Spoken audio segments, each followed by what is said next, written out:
안녕하십니까, 군썰 이주석입니다.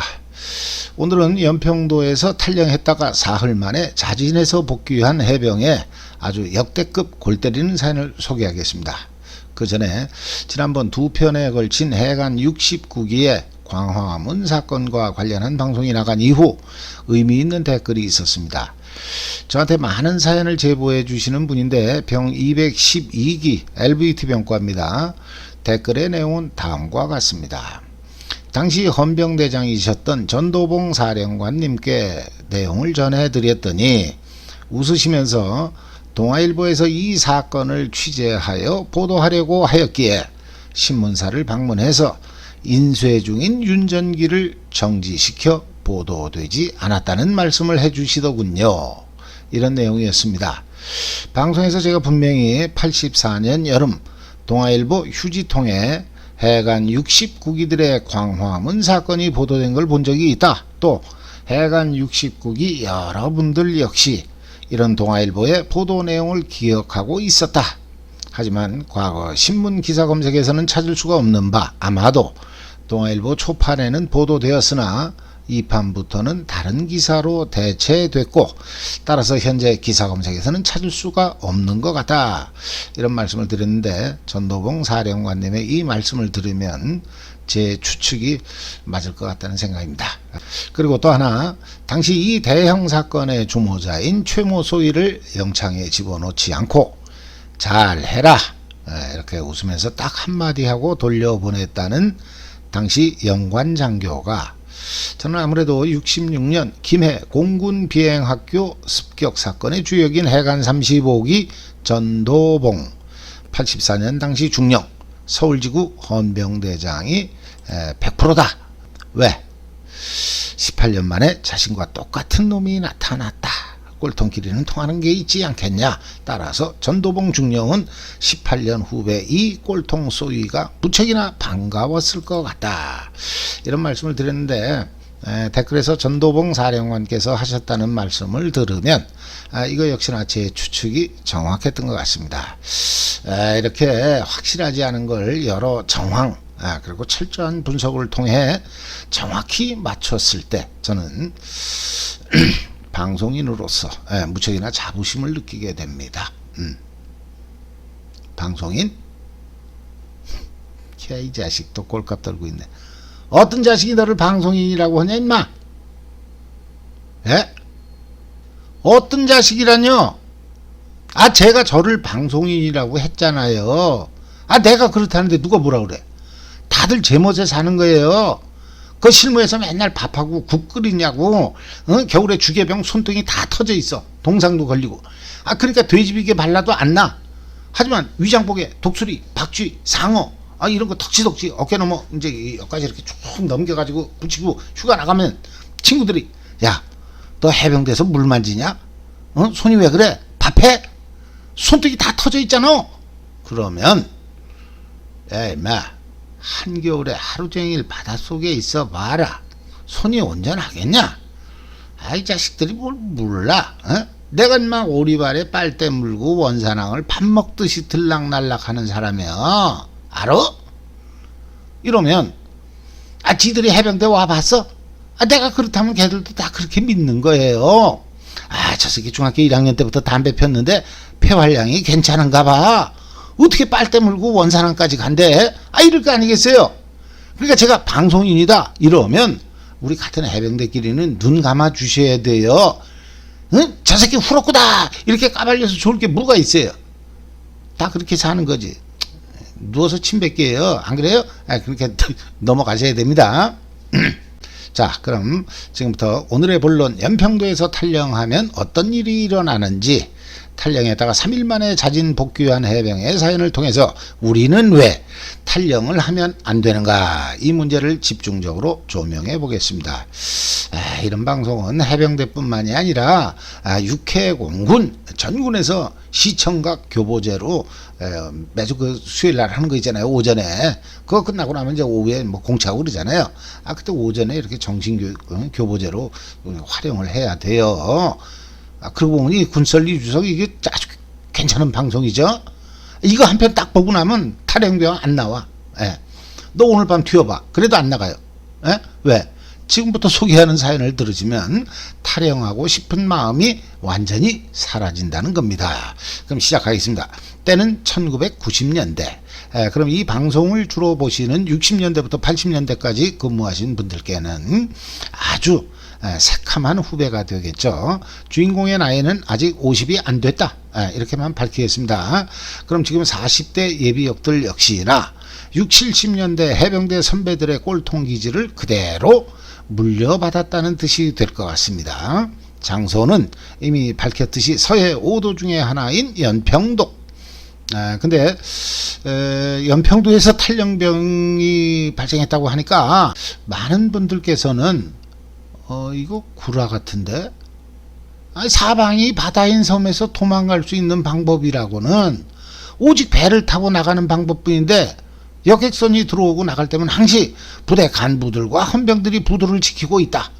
그런데 어떻게 그게 가능하다는 말이냐, 이렇게 따지실 분들이 계실 것 같습니다. 인정합니다. 섬 밖으로 나가는 것은 불가능합니다. 지금까지 서해 5도에서의 탈영과 관련한 수많은 사연들을 접해봤습니다만 섬 밖으로 탈출에 성공한 사례는 아직 들어보지 못했습니다. 그렇다면 이건 탈영을 했지만 그 섬 안에 있었다, 이런 뜻이 되겠습니다. 자, 그럼 오늘 소개하는 탈영 사건은 비록 탈영을 했으나 섬 밖으로는 나가지 못한 사건이니까 일단 연평도의 위성 사진을 한번 보여드리겠습니다. 지금 사진을 보시면 동북 쪽에서 서남 쪽으로 노란 선을 제가 그려 놨는데 이 길이가 정확히 4.2km. 그럼 이 섬의 크기를 여러분들은 대략 이해하실 거라고 봅니다. 결코 작지 않은 섬입니다만 파랗게 보이는 부분이 산. 하지만 대부분 부대들이 위치하고 있는 관계로 산이라고 해봤자 숨을 장소는 별로 없을 것 같습니다. 여러분이 탈영병이라면 이 연평도에서 여러분은 어디로 숨으시겠습니까? 산골짜기 물이 있는 곳에 땅굴을 파고 숨는다? 아니면 민가에 들어가서 저 좀 도와주십시오. 저 탈영했으니까 저 좀 숨겨주시고 삼시세끼 밥에다 밤에는 잠도 재워주셔야 됩니다. 이렇게 부탁을 하나요? 근데 그 집 주인이 10년 전에 제대한 그 주임상사 출신이야. 재수 더럽게 없는 거지. 연평도 민가에서는요, 도와줄 집 없어요. 집 밖으로 나갈 수가 없는데 무슨 뭐 꽃게잡이 배에다 태워가지고 뭐 부려 먹을 수 있는 것도 아니고, 죽을 때까지 먹여주고 재워줘요? 연평도에 예수님이 살아계셔도 그렇게는 안 해줘요. 즉 연평도에선 튈 데가 없다, 이 말씀입니다. 아무튼 90년대 여름 어느 날 순검 15분 전 모 소총중대는 각 내무실별로 인원 보고를 받았습니다. 소총중대가 각 내무실별로 생활했다는 얘기는 예비대 시절이라는 뜻이 되겠죠. 아무튼 순검 직전 중대는 아세이 하나가 없어진 사실을 발견했습니다. 여기서 아세이라는 말은 실무에 올라온 지 며칠 되지 않은, 전혀 때묻지 않은 이등병이라는 뜻입니다. 신병이 없어진 사실을 알게 된 중대에서는 상병 이상 전 대원들이 이 아세이를 찾기 위해 비상이 걸렸습니다. 당직 사관은 당연히 중대장에게 보고를 했고 고참들은 이 아세이가 갈 만한 곳을 전부 뒤졌습니다. 하지만 그 이등병은 찾을 수가 없었습니다. 이때 유능하신 중대장님의 말씀, 야, 찾지 마라, 내버려둬, 이랬다는 겁니다. 중대장이 그래도 되는 거냐고요? 실은 이 탈영한 대원이 순검 준비 중에 튄 거기 때문에 그 대원이 사라진 걸 확인한 순간 바로 병기 그리고 탄약, 실탄 다 파악한 거죠. 다행히 이 대원은 무장 탈영이 아니었던 겁니다. 이러면 최악의 상황은 피할 수 있는 거죠. 게다가 복장은 반바지에 또 신발은 딸다리를 신은 상태였다고 합니다. 그럼 당시 그 대원은 워카, 함상화, 딸다리, 즉 스레빠, 이렇게 자신이 신을 수 있는 세 가지 신발 중에서 도망가는 데 있어 가장 불편한 딸다리를 신었다는 뜻입니다. 따라서 중대장은 스레빠 신은 놈이 튀어봤자 어디로 튀겠냐, 더군다나 신병, 지가 연평도 지리를 아는 것도 아니고 금방 돌아올 것이다, 이렇게 생각했던 것 같습니다. 상급 부대도 보고를 안 했다고 합니다. 왜? 한두 시간 뭐 어디 짱박해서 울다가 분이 풀리면 돌아올 거라, 이렇게 믿었다는 뜻입니다. 근데 저는 여기서 같은 장교 출신으로서 두 가지 문제점을 느낍니다. 첫째, 중대장은 무슨 깡닥으로 보고를 안 했을까? 군대에서 귀가 따갑도록 듣는 말 중에 하나가 보고철저, 기억나시죠? 일단 보고만 제대로 해도 책임의 절반은 면한다. 즉 원래는 10대 맞고 끝날 일이지만 보고를 잘하면 5대로 끝난다. 하지만 보고를 안 했다가 뽀록나면 원래 10대에 더블, 그러니까 20대, 심지어 40대까지 맞는다, 이런 뜻입니다. 이걸 잘 아는 중대장이 보고를 안 했다는 것은 솔직히 저는 그분이 아주 간 큰 사람이다, 아니면 뭔가 분위기 파악을 잘 못하는 사람이다, 이런 느낌입니다. 둘째, 아무리 비무장에 쓰레빠 끌고 나갔지만 혹시나 이 대원이 극단적인 선택을 하면 어떡하냐.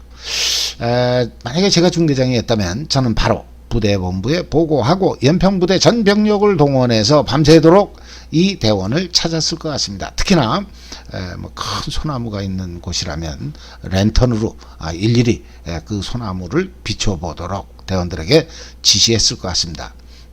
바닷가 그 절벽 그 아래도 당연히 살펴봐야죠. 하지만 그날 밤 짧은 수색의 결과 이 이등병이 발견되지 않자 중대는 이내 평상 모드로 전환했다고 합니다.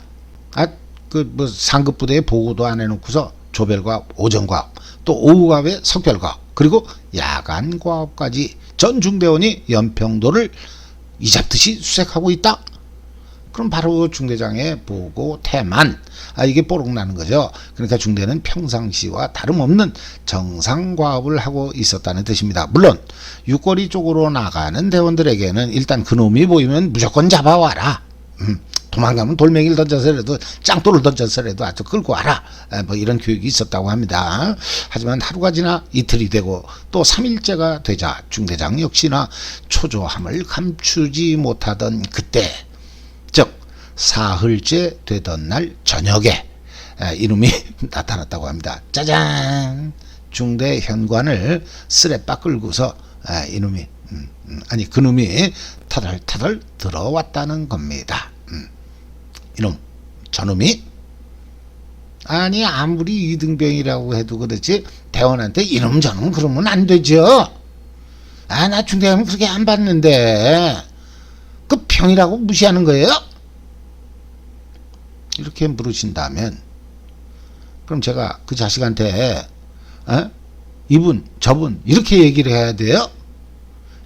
에이, 뭐 그런 욕이 안 나온 것만 해도 저 아주 수양이 잘 된 사람이라는 뜻이에요.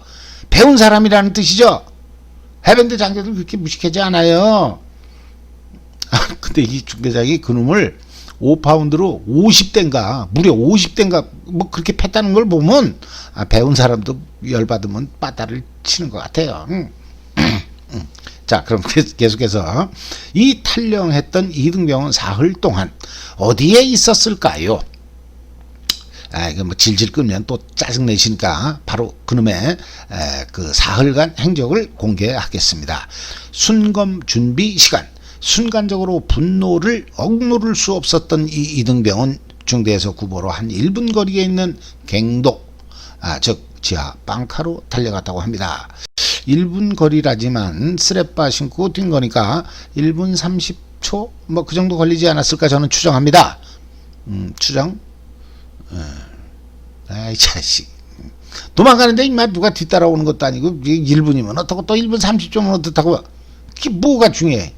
자식이 그다고 빼고나. 그래서 어떻게 됐어? 갱도 그 빵카로 들어갔어? 아니면 다방 아가씨 원룸으로 들어간겨? 참나 좀 기다리세요. 오늘 사연에서는 여자 얘기 안 나와요. 기대할 걸 기대하셔야지. 연평도 들어간 지 일주일밖에 안 된 놈이 언제 다방 아가씨를 사귀겠어요? 그러니까 숙이 나 군대 생활 너무 힘들어. 나 좀 어떻게 해줘. 그럼 아가씨가 그래도 어쩔 수 없잖아. 이리 와. 내가 안아줄게. 안 돼. 나 너무 힘들단 말이야. 그럼 우리 인당수에 같이 몸을 던질까? 인당수. 죄송합니다. 그 심청이가 빠졌다는 인당수는 연평도가 아니라 백령도네요. 뭐 신봉사의 그 백덕어 몸 그 얘기까지 하려고 했는데 다 들렸네. 거듭 사과드립니다. 인당수는 연평도가 아니라 백령도입니다.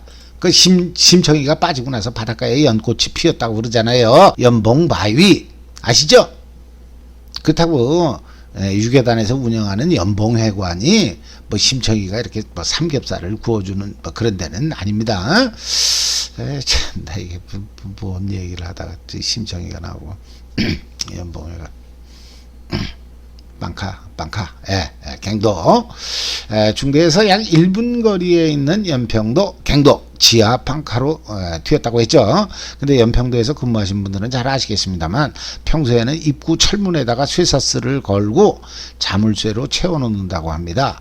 하지만 이건 연평도 포격전 이전의 모습이니까 지금은 아마도 완전히 달라지지 않았을까 저는 생각합니다. 아무튼 90년대 당시에는 비록 자물쇠를 채워 놓아도 한쪽 문을 잡아당기고 몸을 이렇게 옆으로 해가지고 이렇게 비집고 들어가면 뭐 그 안에 들어갈 수 있는 그런 상태였다고 합니다. 또 안으로 들어가기만 하면 이건 뭐 지금도 큰 변화가 없을 것 같으니까 그 내부 구조를 자세히 설명드리는 건 군사 보안상 상당히 문제가 있을 것 같습니다. 이북애들이 제 방송을 꾸준히 모니터링 한다는 그런 얘기가 있습니다. 이북애들이? 누가 그래? 좀 따지지 좀 마세요. 아까 말씀드렸잖아요. 다 제멋에서 하는 거라고.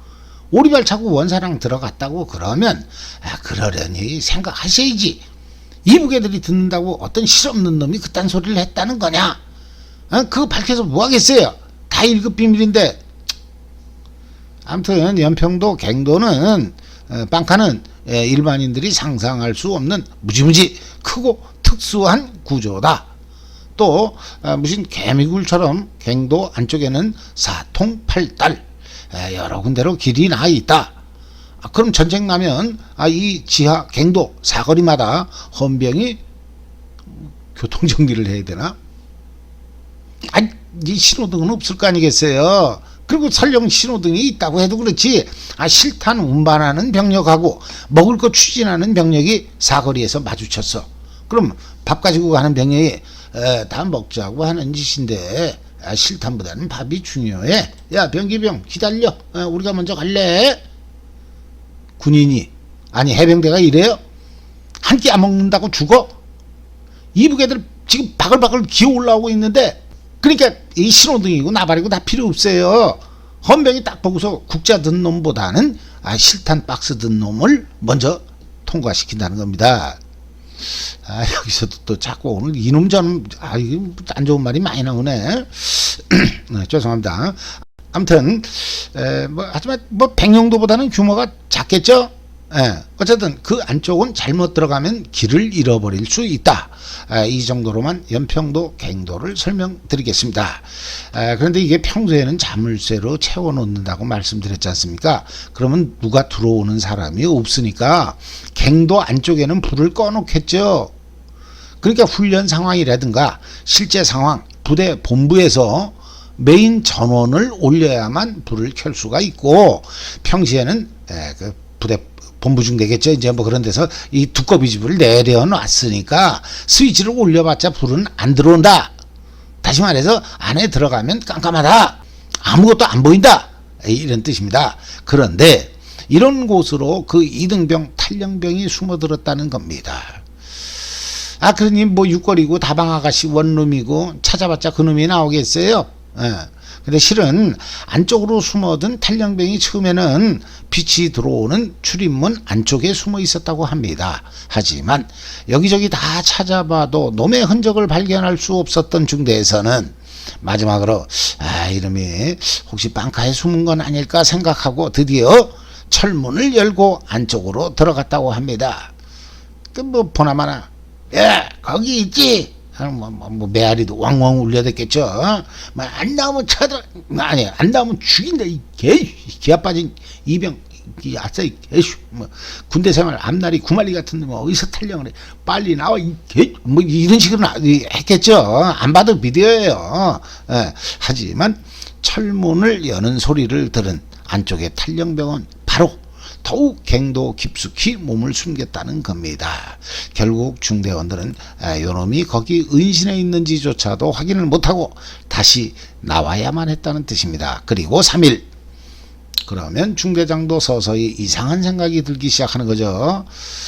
야, 그날 밤 해류 이동 상황 좀 알아봐라. 그 시간에 바닷물이 북쪽으로 흘렀냐? 그리고 그날 밤 무도, 갈도, 장제도 여기서 이북애들 이상 동향은 없었어? 이 새끼들이 뭐 해안에 나와가지고서 뭐 이렇게 불 비치고 뭐 유도하는 듯한 뭐 그런 게 없었냐?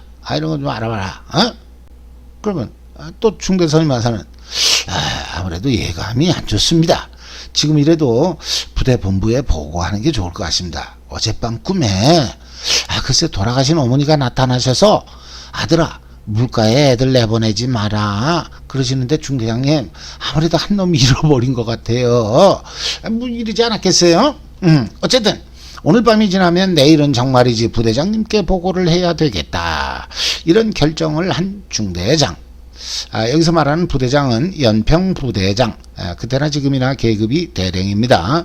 연평부대장을 마치면 대령 필수 보직인 보병연대장을 마친 게 되는데 부대명이 뭐 1년대, 2연대 이렇게 숫자로 몇 년대 이게 아니라 연평부대라는 사실은 이 부대가 규모는 작지만 해병대 사령부 직할 부대로서 이 부대의 차상급 부대가 바로 해병대 사령부라는 뜻입니다. 뭐 사단이나 뭐 연장의 지시를 받는 부대가 아니라는 뜻입니다. 그러니까 중대장 위에 대대장이 있는 게 아니라 바로 연대장급 부대장, 즉 연평부대장이 있다는 뜻입니다. 아무튼 탈령병이 발생한 지 나흘째가 되는 내일 아침 참모회의 시간에 중대장이 부대장에게 보고를 하면 보나마나 중대장은 엄청 깨지겠죠. 에이, 너 내가 장군 때는 게 그렇게 배가 아파? 3일 동안 뭐 하다가 이제 와서 보고하는 거야. 이 새끼야, 다 된 밥에 고춧가루. 아니 다 된 장군에 무슨 초를 쳐? 에라이, 뭐 그러면서 중대장은 뭐 죽지는 않아요. 뭐 대령이 안 그렇게 죽을 정도는 안 패요. 다 배운 사람들인데 뭐 아무튼 3일째 되는 그날 밤 중대장은 목이 바짝바짝 타들어가고 있었습니다. 이때 중대 현관 근무자의 우렁찬 소리. 야 이 개씨, 어디 갔다 이제 왔어? 중대장님, 이 거지 새끼 기어 들어왔습니다. 거지 새끼? 실제로 완전 피골이 상접한 거지 중에 상거지 그런 모습으로 돌아왔다고 합니다.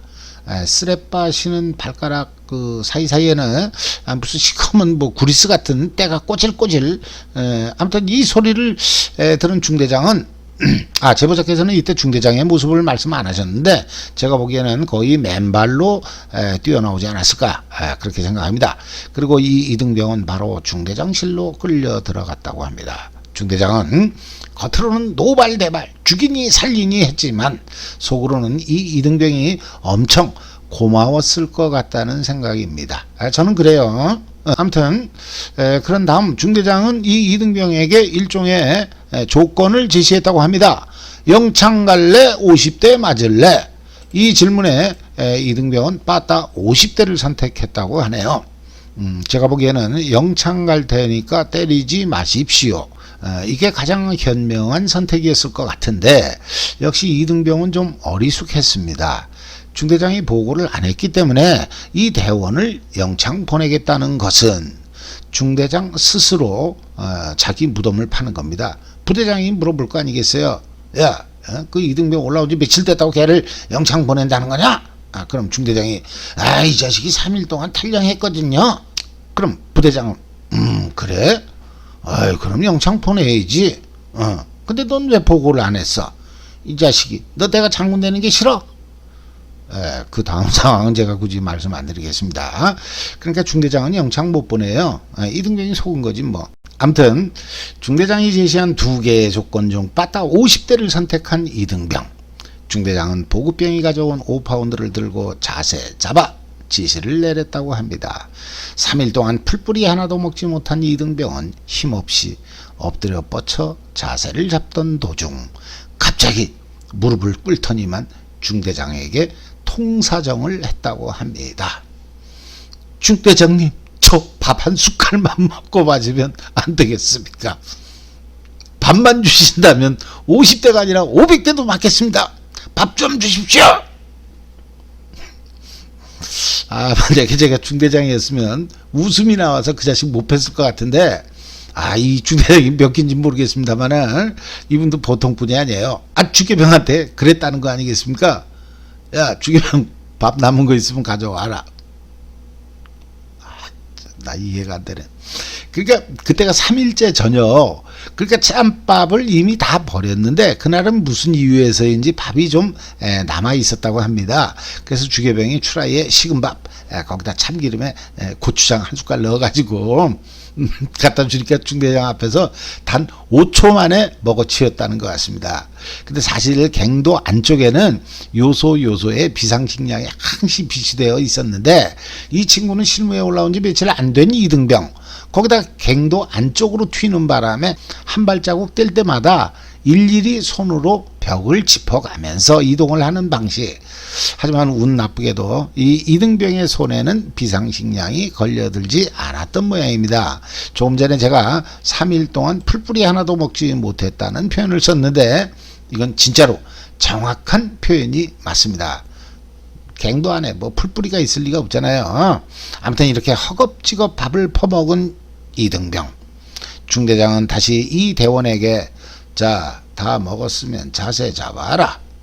그랬더니만 이 이등병 왈, 중대장님 한 숟갈만 더 주십시오. 먹고 맞겠습니다. 그러더라는 거예요. 근데 이 중대장 진짜 대단하지 않아요? 나 같으면 웃음이 나서 그렇게 근엄하게 말이 안 나올 것 같아요. 뭐? 한 숟갈? 야, 이 새끼 진짜 대단하다. 미안하다. 내가 잘못했어. 내가 안 때릴게. 50대 그거 없었던 걸로 하자. 미안합니다. 죄송합니다. 필수. 나는 그 이등병한테 그랬을 것 같아요. 내가 그때 대이 달고서. 에? 뭐 이런 놈이 다 있어. 아무튼 그 중대장은 그 두 번째 그 밥 달라는 요구에 아주 근엄한 표정으로 주계병한테 그럼 이번에는 라면을 끓여오라고 지시를 했고, 놈은 여기선 진짜 여기 뭐 진짜로 이렇게 놈이라고 해도 괜찮아요. 엄청 두꺼운 놈이잖아요. 제가 해병대 70년사 얼굴에 철판을 깐 여러 해병들의 얘기를 들었습니다만 이렇게 두꺼운 놈은 처음이에요. 그 기수하고 이름도 까버릴까 이거. 어쨌든 그렇게 라면을 끓여다 줬더니만 이렇게 덤으로다 이렇게 딸려 나온 그 식은 밥까지 다 말아서 먹고 뭐 국물까지 이렇게 다 먹고 나서 결국은 이제 자세를 잡았다고 합니다. 그러고 보면 해병대 멋있지 않아요? 해병대는요 아무리 죽을 죄를 졌어도 일단 먹여놓고 팹니다. 아주 인간적이잖아요. 그 3일 동안 쫄쫄 굶은 놈한테 그놈이 영창 대신 빠따 맞겠다고 해서 밥 한 숟갈 그 소원도 안 들어주고 일단 자세 잡아 그리고 빠 50대. 에이, 그 사람이 할 짓이에요? 먹고 죽은 귀신이 때깔도 좋대잖아요. 그러니까 먹고 맞은 놈이 웃는 거예요. 먹지도 못하고 맞아봐 한두 대 맞다가 또 튀는 거지. 지금 이 사연이 90년대 연평도 사연인데요. 그러고 보니까 80년대 중반에도 아마 그 400자 후반 같은데 연평도에 산토끼라는 대원이 있었대요. 별명으로 봐서는 수시로 튀었던가 아니면 튈 때마다 산으로 튀었다. 뭐 둘 중에 하나일 것 같은데 하도 튀어서 그런가 결국엔 우도로 보냈다고 합니다. 우도에서는 못 튀죠. 그러니까 90년대 이 이등병을 먹이지 않고서 팼다. 그렇다면 얘가 몇 대 맞다가 튀었다. 그리고 뭐 또 잡아다가 했는데 또 튀었다. 계속. 그렇게 하면 나중에는 이제 10년 선배 그 400자 후반 그분의 뒤를 이어서 제2의 연평도 산토끼가 되는 겁니다. 그럼 중대장이 아주 그 현명하신 분이라는 뜻이죠. 사람 만든 거예요. 해병대 가서 사람 돼서 돌아와야지, 산토끼가 돼서 돌아오면 그 부모님이 둘째 아들을 또 해병대 보내겠습니까? 오늘 또 시간 또 조절에 좀 실패한 것 같습니다. 오늘은 일반인들뿐만 아니라 해병대 출신 또한 믿기 어려운 연평도에서의 탈영 사건. 탈영 후 3일 만에 자진 복귀한 해병의 첫 마디는 중대장님 밥 한 숟갈만 주십시오. 먹고 맞겠습니다. 라고 중대장에게 무릎을 꿇은 아주 간큰 해병대 2등병의 사연을 소개했습니다. 마지막으로 지금 해병대 지원을 계획하시는 분들께 한 말씀만 당부드리겠습니다. 신병훈련소를 마치고 혹시나 여러분이 연평도에 배치되거들랑 절대 탈영은 생각하지 마십시오. 연평도에서 탈영하면 3일 동안 아무것도 못 먹고 완전 거지가 돼서 제 발로 돌아온다는 사실 명심하시길 바랍니다. 그리고 이 사건이 아니더라도 연평부대 출신 40대 후배 해병님들의 추가적인 제보도 부탁드리겠습니다. 이상으로 방송을 마치겠습니다. 감사합니다.